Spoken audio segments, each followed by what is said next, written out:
Sir ನೀವು ಪದೇ ಪದೇ ರಾಜಕಾರಣದಲ್ಲಿ ವಿಫಲರಾಗ್ತಾ ಇದ್ದೀರಾ. ಈಗ ನೋಡಿ ನೀವು 2018ರಲ್ಲಿ ಸ್ಪರ್ಧೆ ಮಾಡಿ ವಿಜಯನಗರದಿಂದ ಸ್ಪರ್ಧೆ ಮಾಡಿ ಜಯನಗರದಿಂದ ಜಯನಗರದಿಂದ ಸ್ಪರ್ಧೆ ಮಾಡಿ 1861 ಮತಗಳನ್ನ ತಗೊಳ್ತೀರಾ. ಅದೇ ರೀತಿಯಾಗಿ ಶಿಗ್ಗಾಂವ್ನಲ್ಲೂ ಸ್ಪರ್ಧೆ ಮಾಡಿ ಎಷ್ಟು ಅಲ್ವಷ್ಟು 876 ಹ್ಮ್. ವೋಟ್ಗಳನ್ನ ತಗೊಂಡಿದ್ರಿ. ಹ್ಮ್. ಇದೇ ರೀತಿ ಸ್ಪರ್ಧೆ ಮಾಡ್ತಾ ಇದ್ರಿ. ಈಗ 2028ಕ್ಕೆ ಯಾವ ರೀತಿ?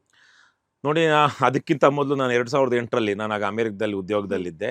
ಆದರೆ 2008ರಲ್ಲಿ ಅತಿ ನೀಚ ರಾಜಕಾರಣಿಗಳು ನಮ್ಮ ರಾಜ್ಯದಲ್ಲಿ ರಾಜ್ಯವನ್ನು ಪ್ರತಿನಿಧಿಸ್ತಾರೆ ಅಂತೇಳಿ ಬಂದು ಮಹಾತ್ಮ ಗಾಂಧೀಜಿ ಪ್ರತಿಮೆ ಎಲ್ಲಿ MG ರೋಡಲ್ಲಿರೋ ಪ್ರತಿಮೆ ಹತ್ರ 3 ದಿವಸ ಉಪವಾಸ ಸತ್ಯಾಗ್ರಹ ಮಾಡಿ ಮೌಲ್ಯಾಗ್ರಹ, ಸಾರ್ವಜನಿಕ ಜೀವನದಲ್ಲಿ ಮೌಲ್ಯಗಳನ್ನು ಆಗ್ರಹಿಸಿ ಅಂತ ಆವತ್ತು ಜಯನಗರದಲ್ಲಿ ಮೊದಲ ಚುನಾವಣೆಗೆ ನಿಂತಿದ್ದೆ. ಅವತ್ತು ಬಂದಿದ್ದು 247 ವೋಟು. ನಾನು ಒಂದು ತಿಂಗಳು ರಜೆ ಹಾಕಿ ಬಂದು ಪ್ರಚಾರ ಮಾಡಿದ್ದೆ 15 ದಿವಸ. ಅದನ್ನು ಆವಾಗಲೂ 3 ಲಕ್ಷ ಹಣ ರೈಸ್ ಮಾಡಿದ್ದೆ ಜನರಿಂದ ದೇಣಿಗೆ ರೂಪದಲ್ಲಿ. ಸೊ ಅದನ್ನೆಲ್ಲ ಖರ್ಚು ಮಾಡಿದ್ರು, ನಾವು ಪ್ರಚಾರ ಮಾಡಿದ್ರು, ಕೊನೆಗೆ 1.5 ಲಕ್ಷ ನಮ್ಗೆ ಖರ್ಚು ಮಾಡೋಕ್ಕಾಗಲಿಲ್ಲ. ಅವಾಗ ಪ್ರಜಾವಾಣಿ ಪತ್ರಿಕೆಗೆ ಹೋಗಿ ಆಲ್ ಎಡಿಷನ್ ನಲ್ಲಿ ಒಂದು ಅಡ್ವರ್ಟೈಸ್ಮೆಂಟ್ ಕೊಟ್ಟೆ. ಇಲ್ಲಿ ಜಯನಗರದಲ್ಲಿ ನಮಗೆ ನೀವು ನನಗೆ ಅಭ್ಯರ್ಥಿ, ನಾನು ಎಲೆಕ್ಷನ್ ನಿಂತಿದ್ದೀನಿ, ಓಟ್ ಕೊಡಿ ಜಯನಗರ ಮತದಾರರು. ಆದರೆ ರಾಜ್ಯಾದ್ಯಂತ ಇರುವಂತಹ ಮತದಾರರು ಉತ್ತಮರನ್ನ ಆಯ್ಕೆ ಮಾಡ್ಕೊಳ್ಳಿ, ಪಕ್ಷಾತೀತವಾಗಿ ಯೋಚನೆ ಮಾಡಿ ಉತ್ತಮರನ್ನ ಆಯ್ಕೆ ಮಾಡಿ ಅಂತೇಳಿ ಒಂದು ಅಡ್ವರ್ಟೈಸ್ಮೆಂಟ್ ಕೊಟ್ಟು ಆ 1 ಲಕ್ಷ ರೂಪಾಯಿನ ನಾವು ಅಲ್ಲಿಗೆ ಅಡ್ವರ್ಟೈಸ್ಮೆಂಟ್ ಕೊಟ್ಟಿದ್ದೆ.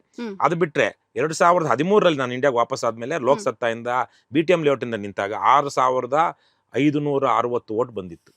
ಕಡಿಮೆ ವೋಟ್ ಅಲ್ಲ ಅದು ಸುಮಾರು 7% ವೋಟು ಎಲ್ಲಿ BTM ಲೇಔಟ್ ಇಂದ ಬಂದಿದ್ದು.